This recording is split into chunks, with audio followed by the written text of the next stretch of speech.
어느 한 여인이 있었습니다. 그녀는 이루 말할 수 없는 고난을 많이 겪었으나 그 시련 속에서 하나님이 자기와 함께 계심을 경험하였고 그 속에서 치유를 경험했고 살아가면서 많은 기적도 체험을 하게 되어집니다. 이 여인에게 있어서 또 하나의 시련은 아버지의 사랑이 결핍되었다라는 것입니다. 그녀는 아버지가 너무 유명해서 온갖 스트레스를 다 받았습니다. 아버지의 이름 때문에 얌전한 채 해야 했고 공부도 잘 해야 했고 누구에게든지 착실하다라는 말 들으면서 컸습니다. 그리고 가는 곳마다 누구 딸이구나 하는 말에 행동도 몹시 조심했어야만 했습니다. 그래서 살아가면서 온갖 스트레스를 받고 자랐습니다. 그런데 더 큰 스트레스는 아버지가 너무 근엄합니다. 가부장적입니다. 딸을 사랑한다라는 표현 하지 않았습니다. 그냥 마음으로만 속으로 사랑을 하고 있었습니다. 그래서 그 사랑이 딸에게 전달되지 않았어요. 딸이 원하는 것은 스킨십도 있고 표현하는 그런 자상한 사랑, 그것을 원했는데 아버지는 그리하지 못했습니다. 그런데 아버지는 나름대로 사랑을 주었다 생각하고 그것으로 충분하다 그리 마음 먹고 있었지만 사랑은 딸에게 하나도 전달되지 않았습니다. 마침내 딸은 어렸을 때 아버지가 나를 사랑하지 않는다 생각하였고 어린 나이에 새로운 사랑을 찾아 조혼을 하게 됩니다. 결혼 생활에 수많은 어려움을 겪게 되어집니다. 사랑은 상대방에게 전달되어져야만 됩니다. 아무리 깊고 뜨겁게 사랑해도 상대에게 표현되지 않고 전달되지 아니하면 그 사랑은 아무 소용이 없습니다. 갈등만 유발합니다. 마음 깊이 사랑하는 것도 중요하지만 표현하고 고백하고 드러내는 사랑 더더욱 중요합니다. 오늘 본문은 이 말씀을 하고 계십니다. 사랑하는 방법, 하나님을 사랑하는 방법에 대해서 말씀하고 있습니다. 어떻게? 마음을 다하고, 목숨을 다하고, 힘을 다하고, 뜻을 다하고 하나님을 사랑하라 말씀하고 있습니다. 표현되는 사랑, 드러내는 사랑, 행동하는 사랑입니다. 구약성경 신명기 6장 4절에서 9절 말씀 보면은 이스라엘아 들으라. 우리 하나님 여호와는 오직 유일한 여호와시니 너는 마음을 다하고 뜻을 다하고 힘을 다하여 네 하나님 여호와를 사랑하라 말씀하고 계십니다. 그러면서 6절 말씀 보게 되면 오늘 내가 네게 명하는 이 말씀을 너는 마음에 새기고 자녀에게 부지런히 가르치고 집에 앉았을 때든지 길을 걸어갈 때든지 누워 있을 때든지 일어날 때든지 이 말씀을 강론하라. 마음을 다하고 뜻을 다하고 힘을 다하여 하나님을 어떻게 사랑할 것인가를 강론하라는 거예요. 언제? 앉았을 때든지 길을 갈 때든지 누웠을 때든지 일어날 때든지 어떻게 해야 하나님을 사랑하는가 이것을 강론하라 말씀하고 있어요. 뿐만 아니라 너는 또 그것을 네 손목에 매어 기호를 삼고 네 미간에 붙여 표를 삼고 내 집 문설주와 바깥문에 기록하라. 이렇게 이스라엘에 들으라 명령으로 말씀하고 계세요.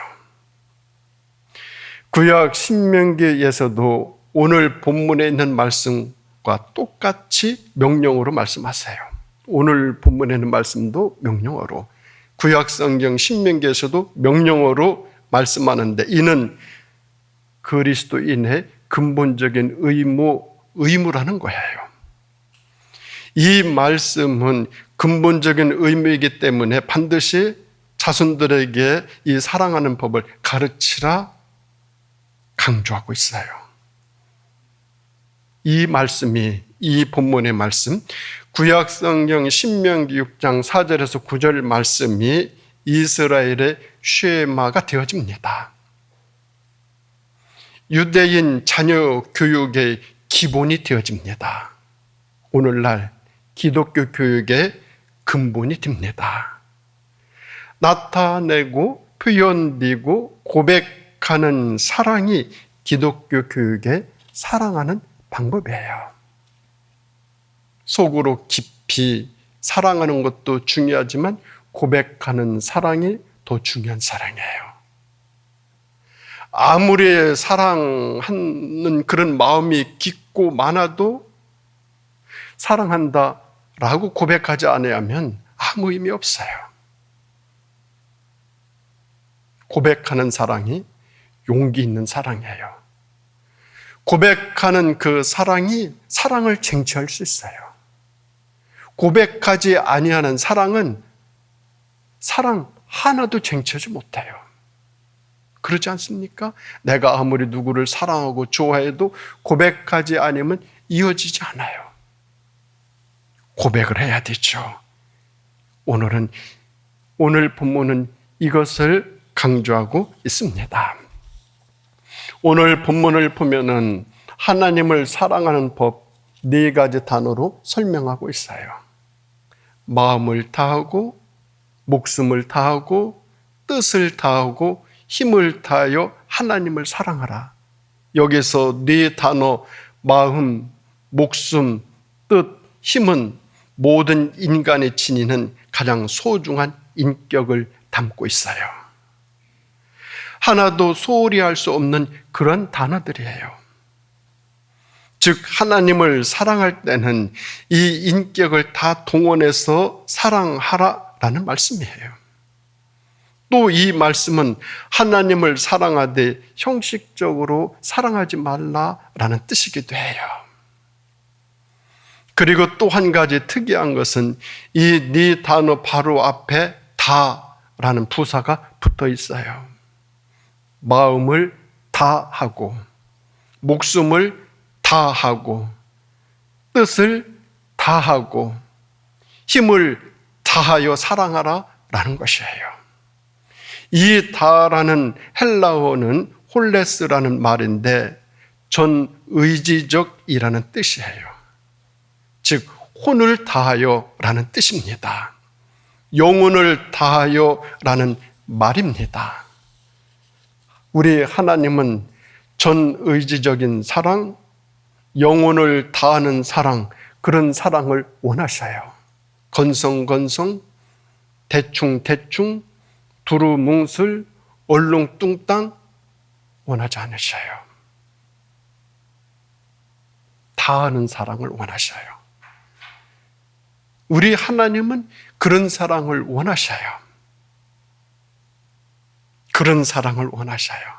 인간관계에서도 그렇지 않습니까? 저 사람이 정말 나를 마음을 다하고 뜻을 다하고 힘을 다하여 나를 좋아하는지 사랑하는지 그런 우정인지 잘 분별해야 돼요. 그것을 분별하지 못하면 큰 낭패를 겪을 수 있어요.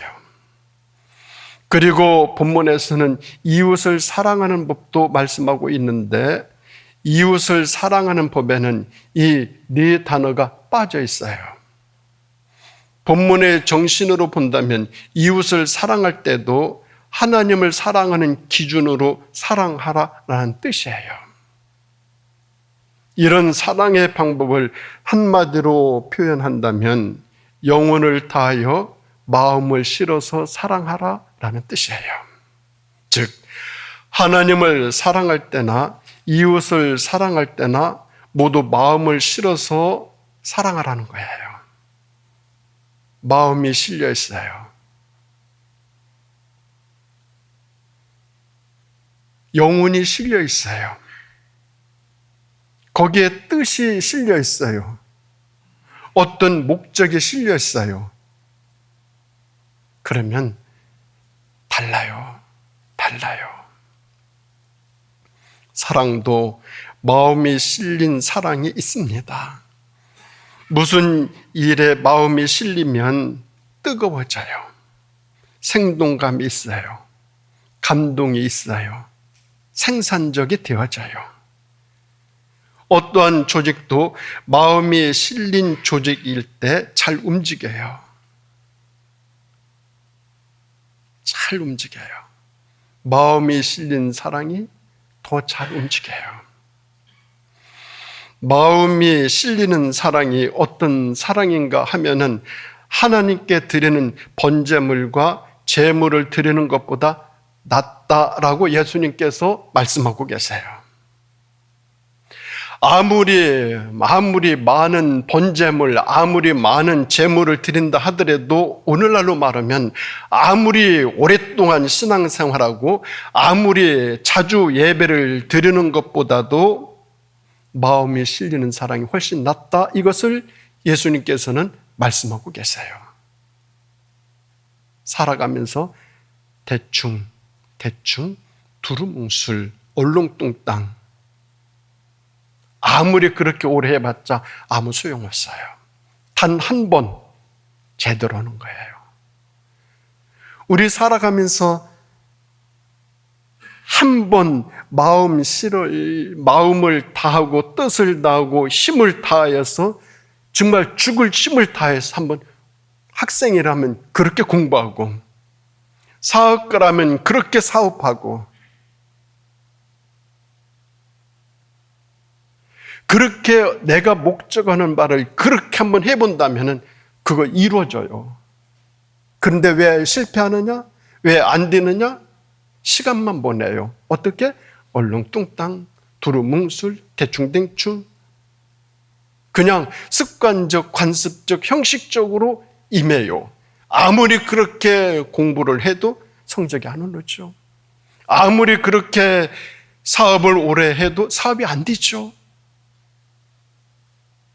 영혼을 다하고 마음을 다하는 것, 그래서 소중해요.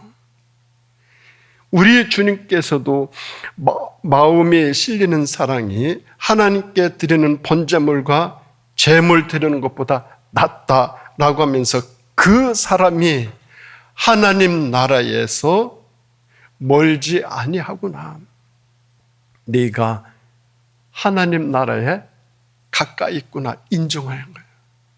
누가 인정받아요? 마음을 다하는 사람이 인정받아요. 오래 하는 사람보다 훨씬 더 인정받아요. 잘 안 움직이는 조직이 있어요. 복지부동이에요. 왜 그렇습니까? 왜 복지부동입니까? 마음이 실리지 않아요. 마음이 실리지 아니하고 아무리 오랫동안 근무한다 하더라도 성과가 나타나지 않아요. 그래서 요새 사회 풍조가 그러지 않습니까? 저 사람 성과 위주로 승진도 하고 봉급도 이렇게 주고 그렇게 하는 기업들 늘어나지 않습니까? 공무원 사회에서 아무리 오랫동안 해서 오래되면 자동적으로 승진하고 이런 것에 대해서 많이 지적을 받지 않습니까? 왜 복지부동입니까? 마음이 실리지 않고 그냥 대충대충 두루뭉술하면서 오랫동안 성과가 없죠. 마음이 실리는 것, 그래서 중요해요. 우리 그리스도인이 세상을 살아가는 삶의 지표는 마음을 실어 살아가는 삶이어야 해요. 마음이 실리면 내 마음이 뜨거워져요. 그러면 하나님도 이웃도 사람들도 그런 그 마음, 그런 그 사람 알아줘요. 인정해요. 어디에서든지 박수 받아요. 사람은 느낌이 존재해요. 마음이 실리고 안 실리는 것 금방 알아요. 마음을 실어서 헌신할 때 그 헌신의 향기가 있어요. 프로와 아마추어의 차이는 한 가지예요. 프로는 운동할 때 마음과 힘을 모을 줄 알아요. 야구 선수는 온 몸의 힘을 방망이 끝에 모을 줄 알아요. 축구 선수는 발끝에 힘을 모아서 걷어차요. 권투 선수는 주먹에 힘을 실어 뻗어요. 모두 마음과 힘을 실을 줄 아는 지혜가 있어요. 거기서 파괴력이 나타나요. 그런데 마음을 실지 아니하고 아무리 오래오래 하게 딘다 하더라도 아무런 성과 없어요. 죽을 힘을 다해서 한 번만 마음 실어서 해봐요. 그러면은 시온의 대로가 열려요. 모든 일들이 형통해 나갈 수 있어요. 추구하는 목표를 이룰 수 있어요. 그런데 그걸 할 줄 몰라요. 오늘 본문에 있는 말씀은 우리 예수님께서 그것을 말씀하고 계세요. 문정성시를 이루는 음식점이 있어요. 온 정성을 다하여 맛을 내요. 거기에 마음과 정성, 영혼까지 담아요. 그러니 다르죠. 그 맛이 다르죠. 사람들이 그것을 알고 그 음식점을 찾아갔죠. 마음이 실린 음식인가, 마음이 실리지 않는 음식인가 구별해요. 마음 실어서 음식을 만드는데 거기에 어떻게 부정한 채소를 쓸 수 있습니까? 불량한 것을 쓸 수 있습니까? 영혼과 마음을 다하는데 어떻게 질과 양을 속일 수 있습니까? 아니죠. 우리 그리스도인들이 강한 이유 한 가지가 있어요. 그것은 무슨 일을 하든지 마음을 실어서 하기 때문에 그래요. 마음을 실어서 하는 사람은 세상에 감당하지 못해요. 마음을 실어서 살아가는 삶이 크리스찬의 삶이어야 반드시 그렇게 돼야 돼요. 로마 시대 순교 일화를 보면은 예배 드리다가 발각되었어요. 40명의 그리스도인들이 잡혔어요. 그 사람들을 다 끌고 깊은 웅덩이 앞에 40명을 끌고 왔어요. 거기서 살아나는 방법은 내가 그리스도인이 아니다 라는 말을 하는 거예요. 항복하고 나와야 돼요. 그래야만 살을 수 있어요. 그런데 한 사람 한 사람 찬송을 부르며 웅덩이에 자기 몸을 던져요. 자기 몸을 던져요. 둘러싼 군인들이 그 모습을 바라보고 뭉클한 감동을 받아요. 그런데 마지막 순간 한 사람이 항복하고 뛰쳐나와요. 그러자 지켜보던 군인 중 한 사람이 뛰어 들어가 그 빈자리를 채우고 순교해요. 이것이 무슨 힘입니까? 누가 시키지 않았는데도 거기에 뛰어 들어갈 수 있었던 것은 바로 마음이 실려있기 때문이에요. 마음이 실린 믿음, 영혼을 다하는 믿음, 우리 주님은 그것을 소중히 여기셔요. 공부를 위해서 부모님이 아무리 아이들의 공부방 앞을 지키고 있어도 소용없어요. 문제는 마음이 실려 있느냐 없느냐 이것이죠. 마음 실리게 해주는 것이 우선이에요. 자신의 마음이 실려 있어야 돼요. 그러면 저절로 알아서 모든 일들을 해나가죠. 마음이 들어가지 아니하면 아무리 지키고 있다 하더라도 딴짓을 해요. 엉뚱한 짓 말해요. 사랑은 세상에서 가장 아름다워요. 왜? 그곳에 마음이 실려 있기 때문에 그래요. 그런데 배신은 아름다움이 전혀 없어요. 마음이 떠났기 때문에 그래요. 마음이 들어간 것은 아름답지 아니한 것이 없어요. 거기에서 감격이 나오고 감동이 나오고 명품이 만들어지고 명작이 거기에서 나오죠. 마음이 실려 있기 때문에 내 마음과 영혼을 다하는 작품은 마음이 들어갔기 때문에 만들어져요. 명작은 마음을 쏟아 그렸기 때문에 명작이 되어져요. 명품은 정신과 마음과 혼을 쏟아 부어서 만들었기 때문에 명품이 되어질 수 있죠. 그런데 짝퉁은 마음도 혼도 뜻도 전혀 들어가 있지 아니하는 물건이에요. 하나님은 짝퉁 사랑 원하지 아니하셔요. 우리 하나님은 명품 사랑을 받고 싶으셔요. 명품 사랑을 받고 싶으셔요. 삶은 두 가지 종류가 있어요. 하나는 자율적인 삶과 타율적인 삶이에요. 타율적인 삶은 의지나 생각이나 목적이 없이 누군가의 의지를 그냥 따라가서 살아가는 삶이에요.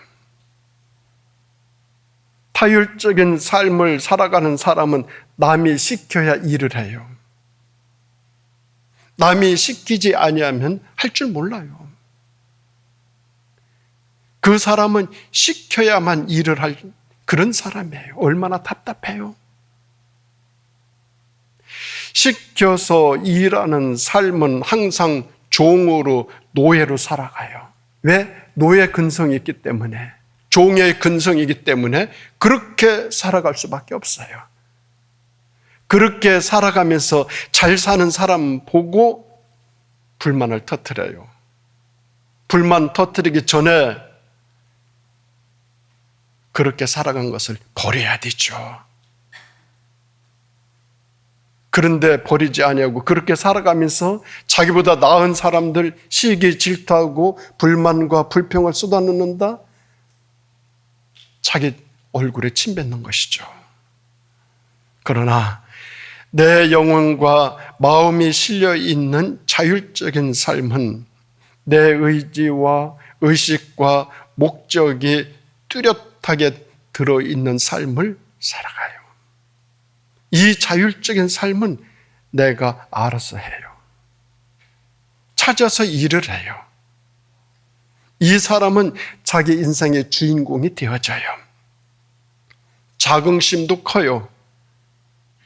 이 사람은 나중에 지도자가 되어져요. 리더로 발전해 나가요. 어디에서든지 인정받아요. 박수도 받고요. 사랑도 받아요. 이 같은 자율적인 삶을 살아가기 위해서는 나의 자존감을 높여야 돼요. 나는 아주 소중한 존재예요. 주님은 우리 한 사람 한 사람이 천하보다 귀하다 말씀해 주시고 계셔요. 내가 너를 불렀고 너를 창조하였다라고 말씀하셔요. 공장에서 물건을 찍어내듯이 나를 만드신 것이 아니고 이 세상에서 하나밖에 없는 특수한 존재로 나를 만들어 주셨어요. 이것이 나의 자존감이에요.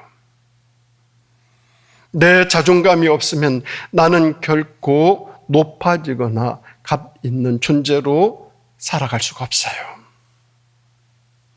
사람들이 때로 자기를 비관하고 비하하는데 그러면 결코 남들이 나를 높여주지 않아요.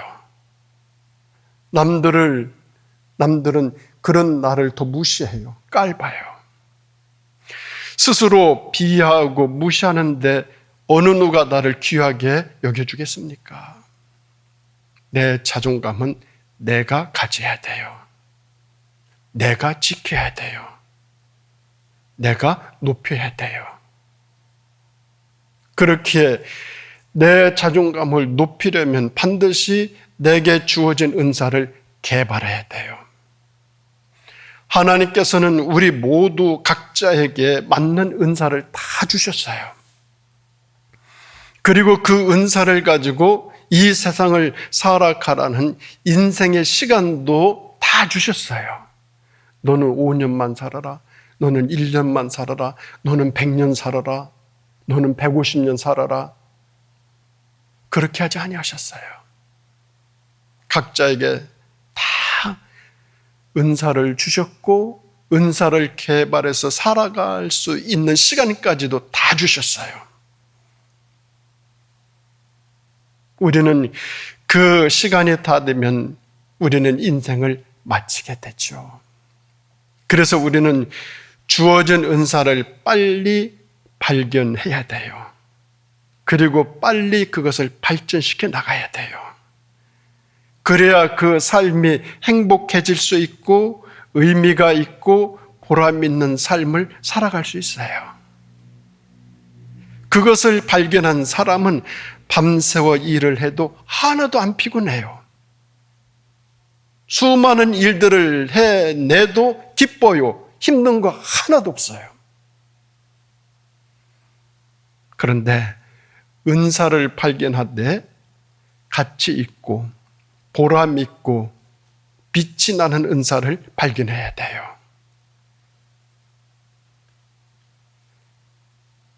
하나님이 나에게 이런 은사를 주셨구나 라고 하면서 폭력을, 사기를, 강도짓을, 도둑질을 하는 것이 내 은사구나. 나는 이렇게 해서 살아야 되겠구나.